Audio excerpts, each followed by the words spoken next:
I don't deserve to do a podcast. With You don't. You need to get on my level. Let me see your Google Drive. There's nothing. I am airing all my dirty laundry.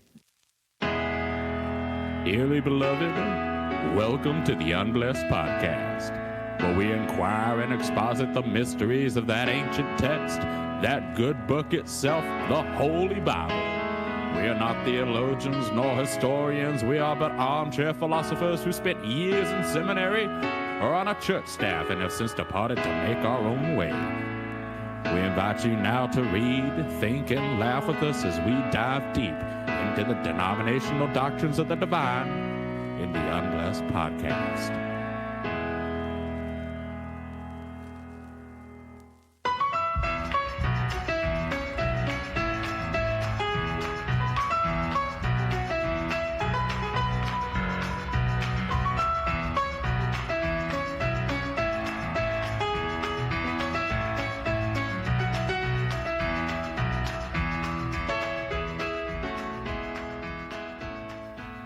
Hello, everyone. Welcome to the Unblessed Podcast. My name is Evan. And I'm Scott.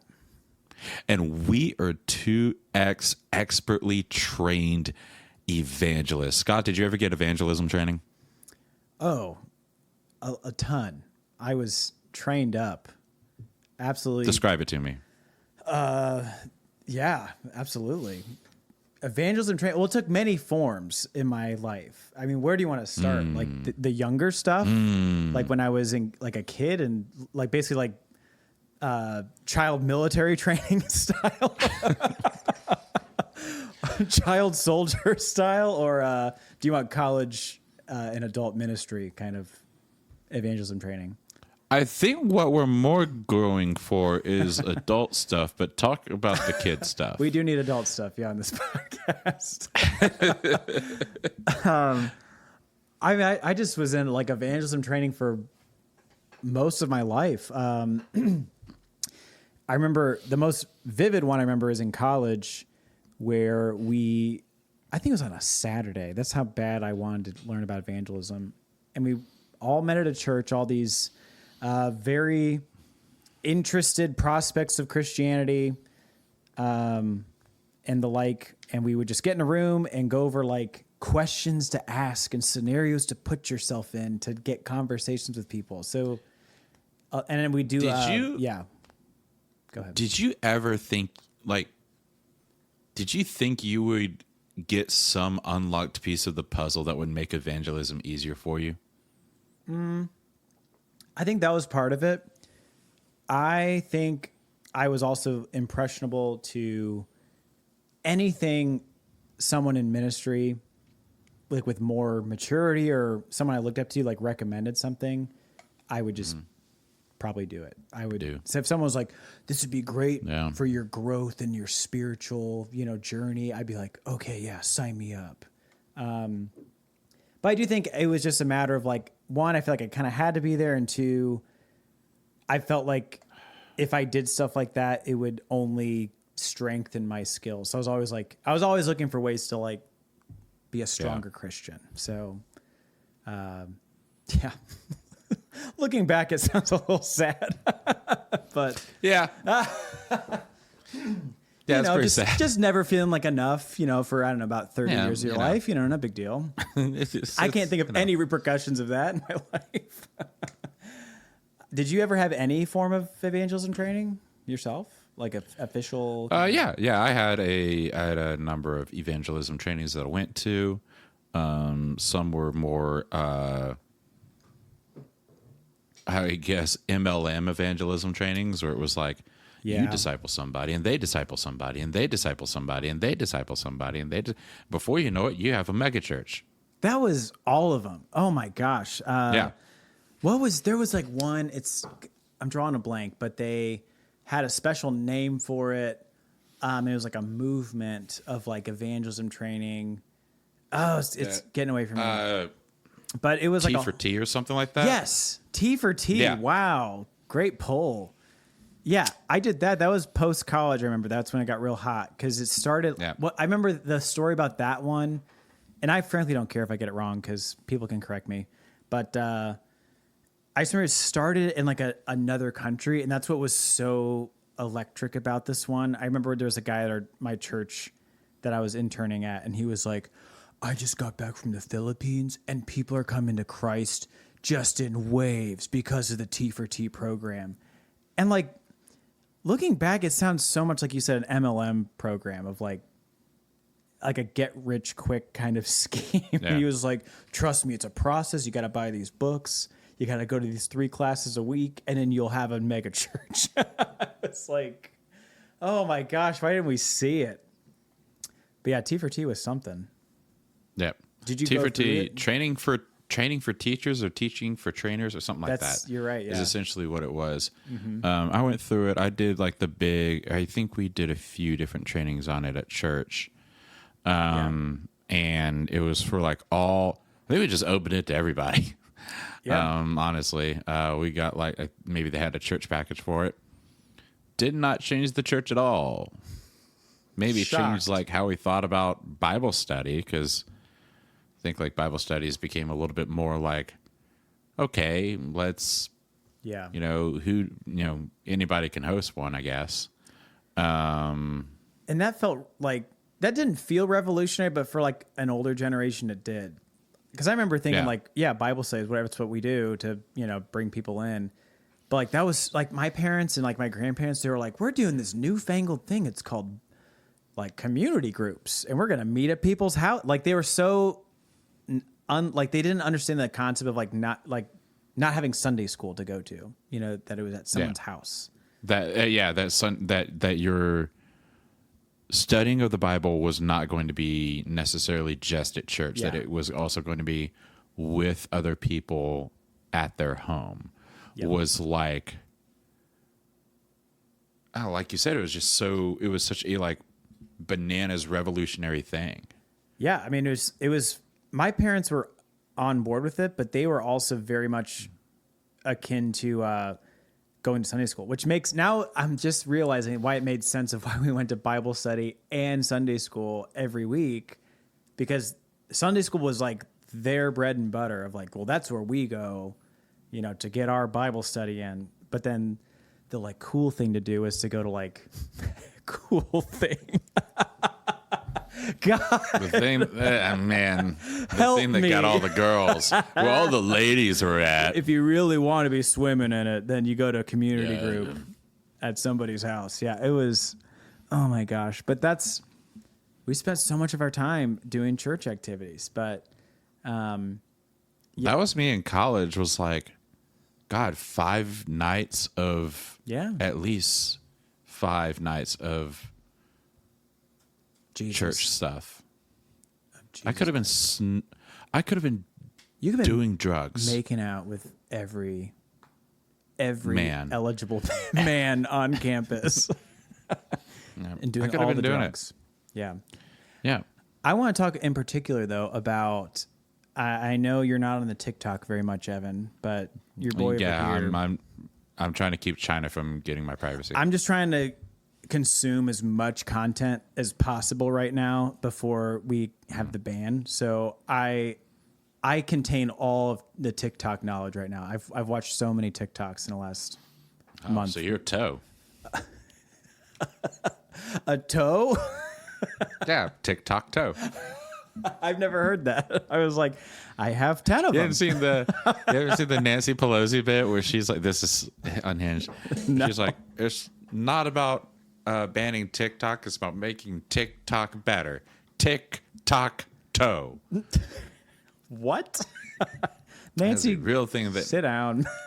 That is the real thing that Nancy Pelosi said with a smile on her face, as if she was happy about it. She needs to get a glass of water or something. but yeah, TikTok. There is, as most of you probably know, you're scrolling, and then there'll be like a live feed, and you're right into it. It's like you walk into someone's living room unannounced, and you're just kind of there. It's like you're part of a conversation. And you feel like you can't leave because someone's doing something. And so you're kind of like just sitting in the background. It kind of feels like that. Like I'll be scrolling and then suddenly I get these TikTok evangelists all the time because I spend so much time on them. now it keeps like shoving more of the videos towards me. Yeah, your algorithm's fucked. Oh, it's completely fucked. And I actually kind of like it now because it's just all it is. It's like absolutely unhinged televangelist kind of people. And then probably just like homeless people screaming through an iPhone 12 at you. But it's great. But almost every time I go on there, so someone will be like, there's this one guy in particular that always pops up and it has like, prove to me God does not exist and big words behind him. And he just sits there with a smug face. And then people just start like calling in or chatting in. I can't help myself. I'm always just typing in, asking questions and stuff. But Evan, I don't know, do you do something like this, like on your Facebook Lives or Telegrams, whatever you're doing over there? No, no, not on my WhatsApp. On your MS or your AOL Instant Messenger at all? Nope. Chat I stay away from people as much as possible. If anyone knows Evan, that might be one of the biggest and boldest lies ever to be coming out of his mouth. This is true. No, I figure if someone exactly like that, they're not. I don't know if they know they're doing it for this reason, but they are doing it just for the boost in the algorithm for them. Oh, you think they're just doing it for the numbers, for the likes? Yeah, I don't know if they know that they're doing it for that reason, but they are. They might not know it. They might think like, oh, well, I'm getting like, people are engaging with me about apologetics, so I'm, reaching somebody. But reaching somebody is still numbers. Oh, definitely. There's if you always break it down. Yeah. You are talking about numbers. Absolutely. Now, Scott, let's pretend. Okay. I'm pretending right now. Let's do a little role play here. Sure. Let's say that you are one of these TikTok people. Okay. Actually, let's go reverse. Let's say I'm one of them. Okay. Because you've got more experience in the commenting side. Yeah, of things. being a complete jabroni. So I'm sitting there and I'm like, prove to me God doesn't exist. Okay. What do you do? What's your go-to? Yeah. I have a couple different tactics. My favorite one is I usually mask my intentions and I'll try to get them to agree with me. So I might just say something like, hey, you're doing a great job. Thanks. Really love seeing the word preached online or something like that. Yeah. And I'll see if I can even get them to hot dog water. Okay. I'll see if they can just mention my name. Because if I know the other trick though is that you can't go into like big rooms because you're going to get lost in mix. If there's like 1,000 people watching it, there's no way if you're going to get any interaction. But I love the rooms where there's like 10 people because they have to read what you write. And there's something sick about that. But I love the thought that like they have to read whatever I say because they're in that room. They see the comments just going up. There's no getting around it. Yeah. So a lot of times I'll say like, oh, like, could you please like read my favorite? God gave me a verse today that I'd love for you to read on the air or something like that. And I'll give them like 2 Kings 2:20, 2:22 to 24. Yeah. Could you read my favorite verse for me, please? Yeah, 2 Kings 2:20. 22 through 24, I believe, if I'm recalling. 2:22 through 24? I think so. Yeah. Yeah. Let's take a look. Let's see if God will answer us here. Okay. And the water has remained pure to this day according to the word Elisha has spoken. Okay, that's not it.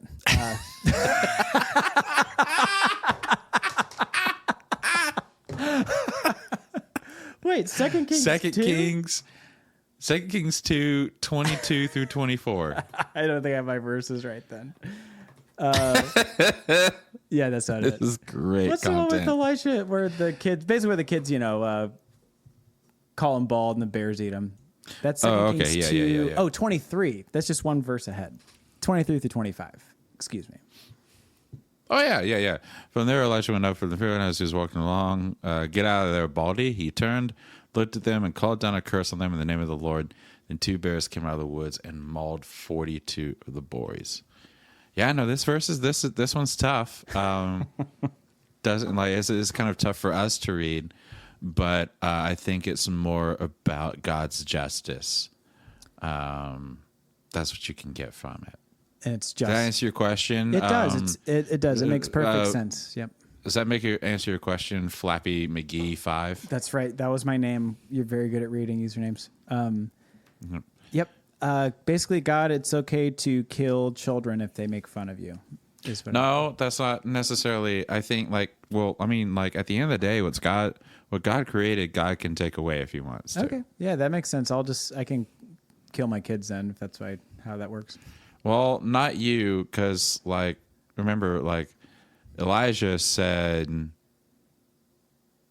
Elijah called down a curse, and the bears came from God. The bear's like a metaphor of just that God was kind of angry at him, right? No, bears were not a metaphor. Bears actually mauled the kids.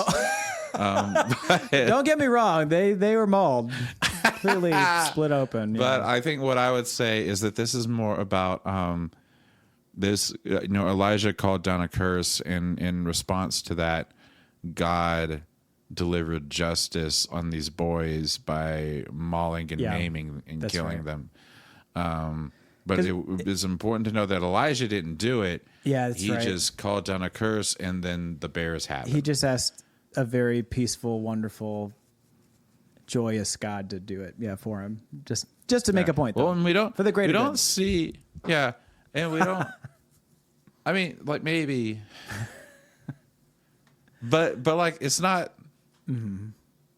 It called down a curse on them in the name. So it was kind of did in a loving way, though. He was trying to curse them. He was through love. I really love some reproachment for these boys. God, if you could show them some discipline. And again, an uncomfortable truth about our reality is that God has the right to give and take away as He sees fit. That's true. Yeah, He can, and we should ask Him to take people away, take life away from children. I mean, I wouldn't.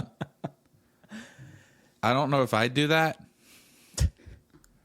Yeah, that makes sense. Yeah, because God knows everything. Yeah, my favorite. I've had a couple people with responses. One person, when I shared that verse, excuse me, they laughed out loud. They just said, "Oh, that's a funny verse." And they said, I don't really understand how it's relevant." A lot of people will go that route if I send them that verse, and they'll just say, well, in context, it makes more sense. And I'm always like, what context? Show me the greater context, where mauling children is okay.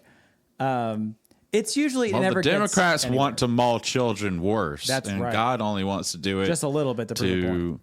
Yeah, he does it in a just way, but when he does it, and he doesn't technically do it, he kind of allows it in a bear. Yeah, he allows way. it. He allows it to happen. That's a good point. But so I think I would add that caveat. And again, Well, and the boys are pretty disrespectful too. I mean, that they deserve death for what they said, because it's pretty mean to call someone bald. So. Did the American patriots who dumped tea over in the harbor deserve death? Did they call the other people bald? They called King George, I think, a hermaphrodite. Okay, did they? Yeah, they should die then for sure. Yeah, definitely. Okay, so no freedom in America then. No, God should have smiled them. They should have got run over by a boat or something at that point. We should still be under British rule. I don't know why I get hooked onto those lives. There's just something about I don't know. You're kind of you're cornered by somebody and you got to box your way out, I guess. But the virtual world has made me see evangelism for what I always thought it was, which was socially fucking awkward. Yeah, let's start talking about this. That's our main topic today is evangelism. If you haven't already caught on, but evangelism feels like being a sneaky friend. It does. It really. It's like you're always having a subliminal message and point to make. You've got an ulterior motive to have a friendship with someone, and it's to bring them to church and to make them. I almost like, there were some days where I was just like, man, it actually does seem cleaner to just go out there and just be that person that walks up to a stranger and says, hey, have you heard of Jesus? Because that way I don't have to do it to a friend that I've known for like 12 years. Oh. And be like, hey, odd for me to be bringing this up now. Mm-hmm. That's honestly, that is a huge point of this, of why people get so brave on like mission trips, or they'll, you know, go to college or whatever it is. And suddenly they're like all about evangelism, because it's so easy with strangers. It's way easier because, yeah, big deal. What's going to happen? They're going to walk away. I'll never talk to him again. I never knew him before. I didn't talk to him before. Yeah. So it's like, I was that exact same. I was like, I found it way easier to go out and just point blank, you know, just talk to somebody. It was still awkward, but to try like approach someone who I've known for 5 or 10 years, that was the worst. Oh my gosh. Did you ever try to evangelize someone like after knowing them for a long time? Or are you a good friend? I'm trying to think if I did. Yeah, like I think there were a few times I tried to bring it up. Oh yeah. And they just immediately, they saw it coming a mile away, and they were like, not interested. Were they like the person you were trying to evangelize, like totally not a Christian, or like someone that was like, you just thought they weren't strong enough in their beliefs kind of thing? Well, totally not a Christian. Okay. And you were like, you know what? I'm going to just like, try to spread the seed today. You should, I think you'd really find it interesting if you like read, God, Do you remember what you did? What the move was? I will go to the grave. I should be murdered for this. But there's a guy, his mom was Jewish, and so I told him, I think I said, like, I think you would really like, you know, Matthew or Mark or whatever, because it's, you know, a lot more, it's written from a Jewish perspective. And he just kind of looked at me and he goes, all right, have a nice day, Evan. And I was like, but are you going to read it? And he was like, probably not, but thanks. Hey, do you want homework? Do you want homework for our friendship? That's the worst. I mean, I was the same. I was way worse, but that's that's bad. Yeah. I don't know if I ever had friends that, well, all of my friends were already Christian for the most part. So, because I was surrounding myself with strong Christians all the time. But the few that were either not as strong of a Christian as I thought I would want them to be, or just didn't go to church. I don't know what I would do to I think my move was like just trying to invite them to something like para church related, like, hey, we're gonna like have a youth group thing, hangout sesh, whatever, or we're gonna play soccer right after Bible study. You should come to Bible study. That's the most fun of the night, is reading the Bible. But come to. Yeah, we're having soccer around 7. They don't know the Bible studies around 7. Soccer's at 8.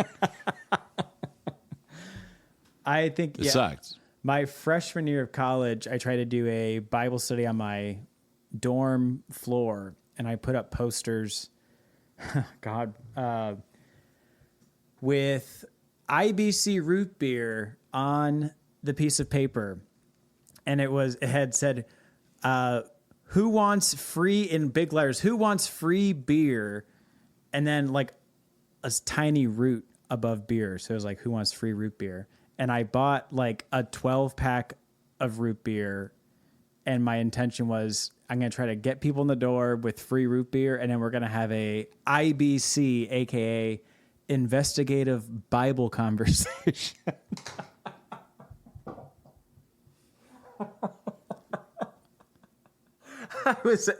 I was 18 years old, Evan.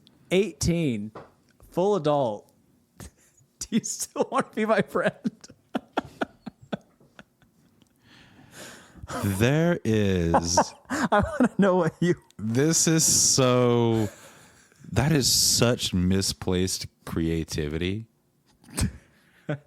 That's there's a so much handed compliment, and I appreciate it. I'll take it. I want you to know that I'm complimenting you on your creativity, because I think it's really smart. That Scott's dead, so it's fine. Yeah. Yeah. I also want you to know that even in my like on firest of on fire, I would have been like, not just because I don't like root beer, but I just You would have actively made fun of the poster and like ripped him now off the bulletin board and given you a wedgie in college. Oh my gosh. I realize more and more. That is such. Yeah. I think that's, I think that speaks to a larger thing. There was a reel I saw earlier today that was just like, hey, everybody who was in worship band when you were a kid, y'all were just closet theater kids. Like, that's theater kid energy, but you couldn't do theater stuff. That's true. It's the attention and the musicality. Absolutely. Yeah. Anybody who got taught the like bullshit ASL sign language for I can only imagine, like, but like, but it speaks to a larger thing where I think like a lot of this, because it's got to be used for God's grace and God's like will and everything, or God's glory, that kind of creativity gets misplaced. And I feel like there's just this chapter of my life that I've wasted. Oof. Spending time and energy learning how to do something that I would never want to do. Oh, dude. Or just bring up an awkward conversation with a friend about death. Yep. I have that thought all the time, how much time I devoted to just, all of these efforts trying to evangelize and disciple other Christians and do worship team. And like, I thought my whole life was supposed to be like that. I just thought you're supposed to, everything you possibly could do had to be like church related. I woke up early in New York City on a mission trip and went to Tim Keller's church. Good for you. Did you feel connected to God after that? Tim Keller wasn't even there. It was a different guy. Like, there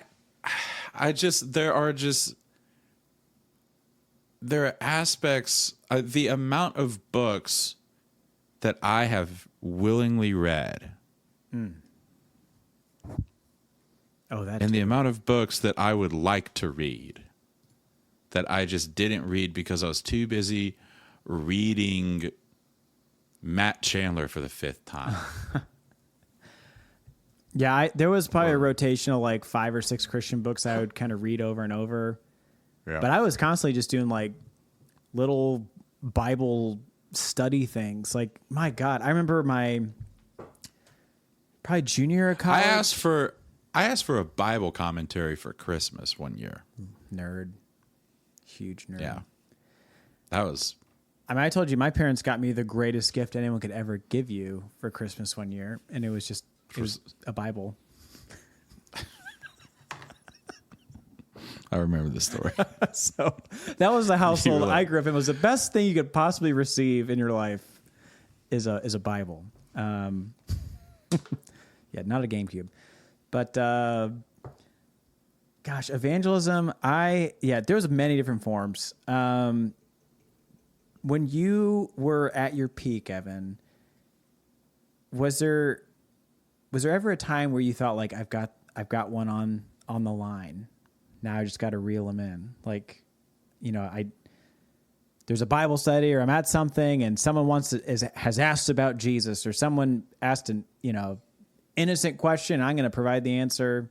Did you ever hook, line, and sinker somebody? Did I ever get anybody converted? Well, like have that special Kirk Cameron moment. The clouds open up, you pray over somebody. So that never happened to me, ever. So you're never a real Christian. Okay. So yeah, I never converted anybody to Christianity. If anything, I push people away. Physically. Yeah.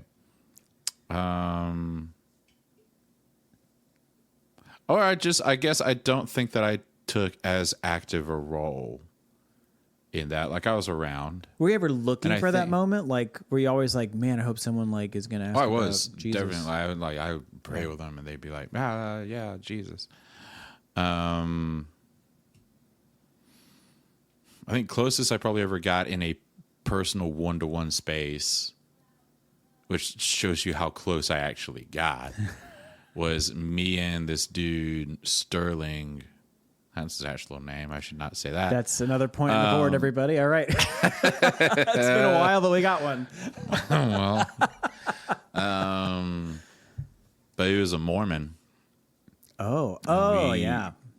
We kind of traded. Like I'd go to his Sunday service, he'd come to mine. We'd do it back and forth, back and forth. Now this is interesting.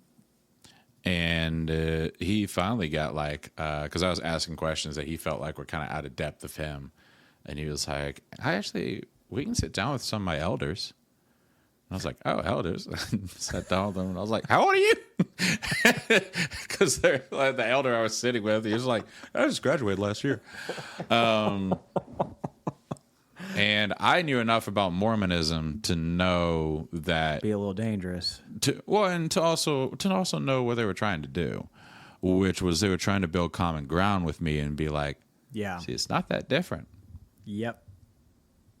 And finally, I got them to admit, which if you're not a Christian, this doesn't seem like a big deal, but what I got them to admit was in Mormonism, God, the Holy Spirit, and Jesus are all three separate things. Yes. Yeah. Whereas in Christianity, it's the 3 in 1, it's the Trinity, it's the 3 phases of the ice cube. Mm-hmm. That's kind of the way that Protestant Christianity and Catholic Christianity all think about it. And at that point, I was like, aha, gotcha. Mm-hmm.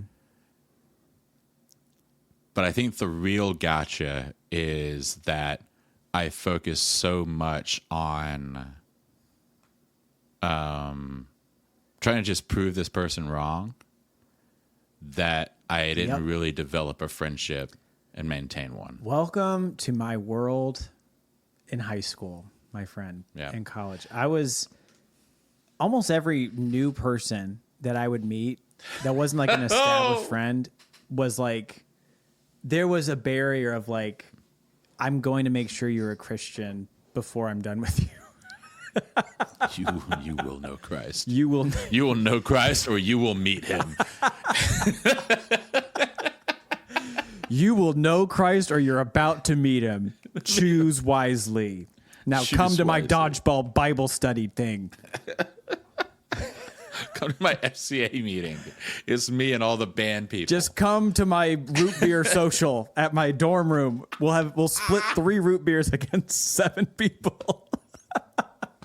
And we're gonna have fun. 12 root beers. We'll split 12 root beers with 2 people. It'll be fine. I'm working off of a college kid's salary. I'm showing Evan a slide that Jesus, is this what it actually was? I do think this got messed up in the upload to Google because I don't remember that. But this was basically it. It was just a piece of paper. Oh wait, let me turn that off. There we go. That was it. That's what it looked like. Oh no! I just turned the lights on. There we go. No! Also, look at the time. 9 p.m. 9 p.m. A 9 p.m. root beer. Nothing like a ice cold one at the end of the day. Do you love how I put investigative Bible conversation right there next to IBC? Describe the picture for the audience. This is, after all, this is a auditory medium. This is an audio format. But okay, so Scott has Google Slides up. That was my Photoshop back in the day. So yeah, and there is a transparent silhouette of a glass bottle. Inside of it are the letters IBC. Mm-hmm. Next to it, in descending order, are investigative Bible conversation, all in parentheses. So you got IBC in big letters. Yeah, and then I'm just kind of investigative Bible like conversation. It to him. I'm just kind of whispering so loudly. Next to that is a picture of actual IBC root beer. And then beneath that is a red line. Now, it's a straight red line. Kind of. But it is cutting across the image. Like it is going upwards. And then I'm sorry. There's a second one What is too. this? No! I thought there was a second one. No! God I haven't looked damn at it! this in like 15 years. Oh wow. This is. Oh my god! So This sucks so bad. Wait. Okay. There we go. There it is. I want you to describe this one, Evan. I didn't think Does this- that one thing said. I didn't think that one thing said, "Oh God," and not "on God." Did you think it could get worse, Evan, after the first one? No. Did it No. get worse? Well, it got so much worse. So this one, the first one didn't. I guess maybe the name was Investigative Bible Conversation or whatever. Yes. This might have been the second one. iteration. The marketing strategy changed. It did. They got a budget. This one has the title of Thirsty Thursday. In small parentheses, with root beer. With root beer. I had to really make sure I remember my RA, I had to be very clear that it was not an alcoholic party in my dorm. So I had to put with root Hilarious. beer. In a red box, it says, "Come, have you a drink?" And share, capital S, some thoughts outside of the box on God. I don't know. Some of the formatting, who knows what happened here, but There are 2 root beer glasses. One is kind of up in your Thirsty Thursday. One is down below. Now, you wouldn't be able to see the second one because over that is a beige box. it's Purdue That Gold, but indicates- okay. It's beige. That says, "All beliefs welcome." This... Can you imagine that? Are you shocked that people actually came to my dorm, though, from this? Did people come? I did. But do you know who came? Your mom? My roommate, my RA, the Catholic guy Your down the RA. hall. Your RA because he felt bad for you? Yep. Oh, man. And yeah, one Catholic guy from down the hall. And that was it. There was 4 of us sipping root beers. Talking about God. Just having a drink and sharing some thoughts on God, Evan. Come have you a drink and share some thoughts on God. Little G, by the way. I'm sorry. I haven't looked at this in so long. This just brought a whole flood of emotions back. But I got a whole folder that we could go through sometime. Look at that. That was last modified March 31st, 2010. How about that? 14 years ago. Oh, there's my plan. I'll get off Google Drive and back to the podcast now. But just you have a Scott Moran has a document in his Google Drive called IBC Plan. Oh, dude, you think I was fucking around? Look at this. 4-step plan. Step 1, step 2, step 3. Let's go ahead. step Let's talk 4. about evangelism. Let's talk about this tonight. Yeah. Step 1. If you or the students don't know people on the floor, have pizza or popcorn and pop. Nothing spiritual, just a chance to get to know people on the floor. Any ideas that we talked about. Write people's names down that you meet after they leave. If you know lots of people on the floor, skip to step 2. Okay. Step 2. So step 1 is if you don't have friends, make friends. I was like, I'm a popular guy. I'll go right to step 2. Step 2. Student/staff. Oh, that's what the other person was, our navigator, like college staff guy. He was like 25 or something like that. So there's like if you can imagine a scene, there's like an RA, 3 college 18-year-olds, and just some guy in my dorm. That was the setup. Step 2, student and staff pre-survey. Oh, I remember doing this. I did this my first week of my sophomore year of college. Walk around the floor, go to rooms, and interact with people. Ask them if they'd be willing to fill out a spiritual interest questionnaire sometime in the next week. Those who say yes, write down their name and their room number. Then hang out in a room and get to know people is a step. So make more friends. Make more friends. Interview people with a weird form. Interview people about what their beliefs, but also make more friends. So this is basically like step 1 is find people or just don't. Step 2 is do a survey to meet people or just hang out with people you already know. Step 3 is go back to those same rooms and grab their questionnaires and invite them to your IBC. Step 4 is the night of the IBC. Go around and recruit those who said yes. Feel free, to invite others. This is what I really focused on right here, Evan, was just, I felt so free. I invited every fucking person. I walked my whole building, Evan. I think I did 4 floors. I like that there is a sentence here of please do not invite those who said no, that they are not interested. See, I had boundaries. I wasn't a complete psycho. Or is that just a note for yourself? Scott, don't attack people who say no.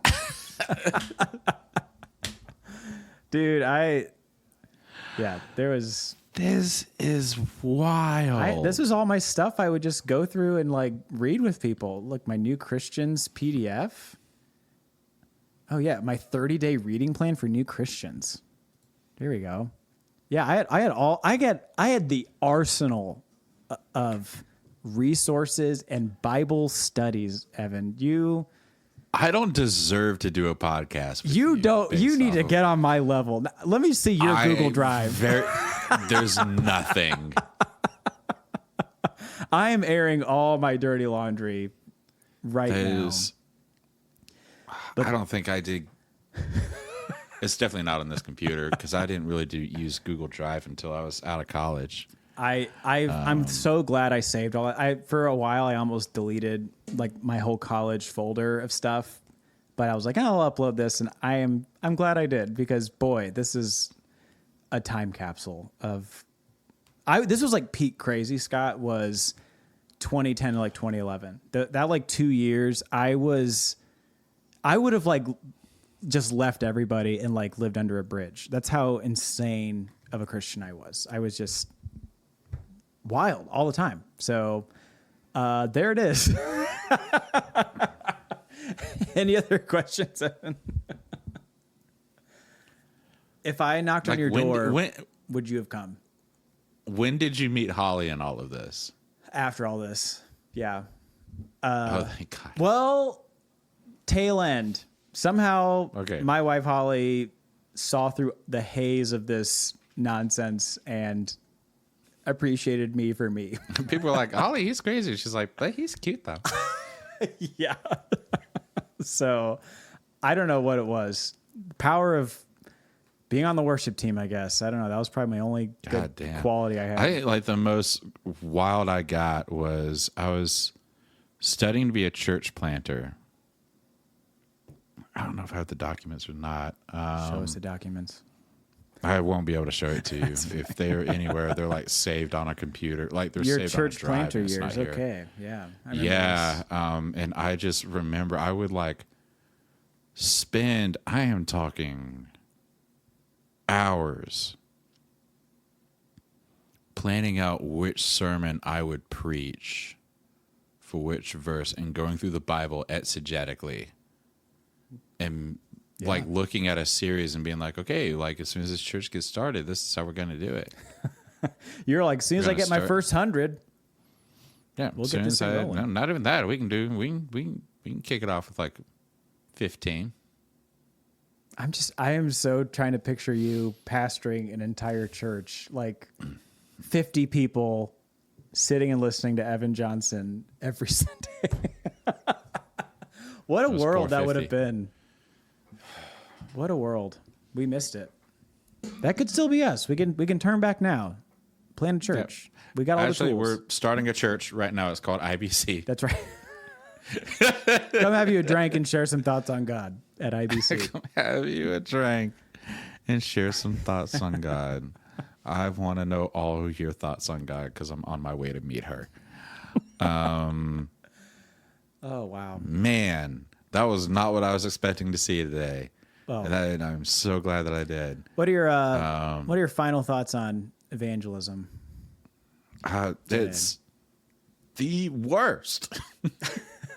It is the worst. It is the worst part of Christianity. I think Christianity has some. I think it's the worst social aspect of Christianity, of just normal experienced Christianity that everybody. Yeah. Like some people have worse experiences than others, but like as far as your average Joe, the push to evangelize was such a weird thing, because then you get guilted into not doing it, and then you get guilted into essentially making friendships harder for yourself. Yeah. A lot of guilt. You had to like constantly be proving like, are you talking to anybody about Christ? Or, are you talking about got Christ? Anybody in your close? Because they're going to go to hell. They're going to go to hell. Yeah. Oh why my would you gosh. not want your Yeah. Why would you not want your friend in heaven with you? If you love them that much, you would love them into heaven. Oh. I just remember constantly thinking like, and it would make me more judgy, because I was always thinking about like, oh, this person, I can't be like best friends with them because they're not like a strong Christian. Like I can only be best friends with like really, really strong Christians who are going to sharpen my faith, Oh, yeah. The fun ones. Yeah. The super fun people you want to be around, not crazy people. Oh my Lord. Yeah. So many hours. What about you? What's Scott's final thoughts? You got me thinking. I feel like part of the reason I went so hard into evangelism is because this is going to sound probably conflated, but I think because it was so hard, like when so many people like in my youth group were like, oh, I don't want to do it, or like, oh, we don't like doing that. Like I felt like I had to be the person that was like, oh, I want to do it. Like I'm going to be good at it. Like I'm going to make myself like a good evangelizer.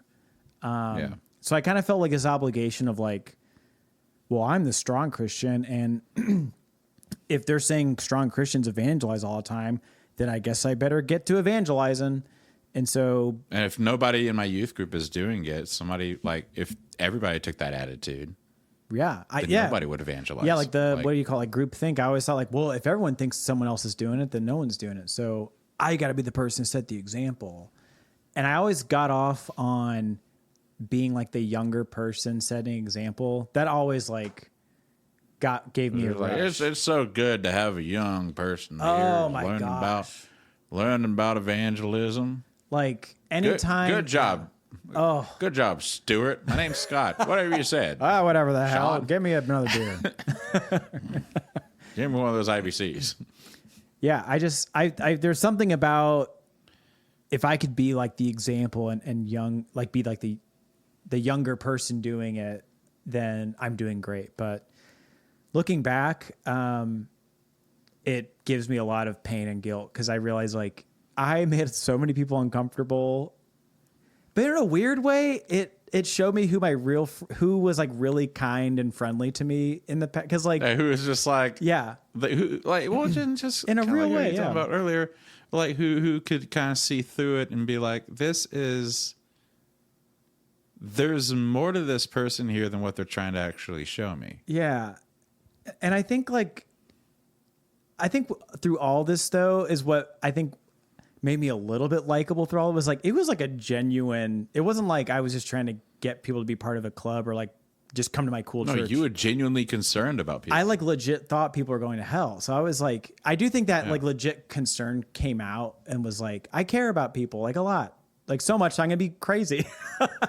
But so yeah, I think that's what like maybe Holly and people saw in me, I guess. But well, it's easy to see that with you. Oh well, I appreciate it. We don't need all this positive talk on the podcast now. Yeah, we do. Yeah, we do. Well, I appreciate it. But yeah, I feel like looking back, I feel a little bit of guilt and like cringe through all of that. Just like, man, I just spent so much time like trying to get people. I could have just been spending more time like just hanging with people and not having to like worry about like how am I going to steer this conversation, So yeah, I could have enjoyed my time a little bit. Yeah, more a little folks. bit. Instead, so I was too busy talking about Calvinism or whatever with somebody, or just trying to get any kind of topic ready about the Bible. Yeah, it was. Yeah, felt kind of exhausting, but I guess on the flip side, it kind of teaches you to be people who are extroverts, it can sharpen your skills. So I don't know. That's all I got, I guess. Yeah. Evangelism's done, but if someone has not heard about our podcast, there are a number of ways that you can bring up that conversation. You can say like, hey, what kind of podcast have you been listening to? Or you can say, are you interested in religious critique podcasts? Or, hey, I was thinking the other day, I was on a, dear God, Scott is. Or if you go right to step 2, Evan, they could, walk around the floor and interact with people and get to talk to them about our podcast. Or step 3. They could just, I don't know. They could see if they're interested with a dialogue with others about Jesus. Yeah. You could hand out a questionnaire to everybody about their podcast, asking them what kind of podcast they're listening to. If they're not interested, don't press them further. Yeah, do not engage. But we really appreciate you all listening. My name is Evan. And I'm Scott.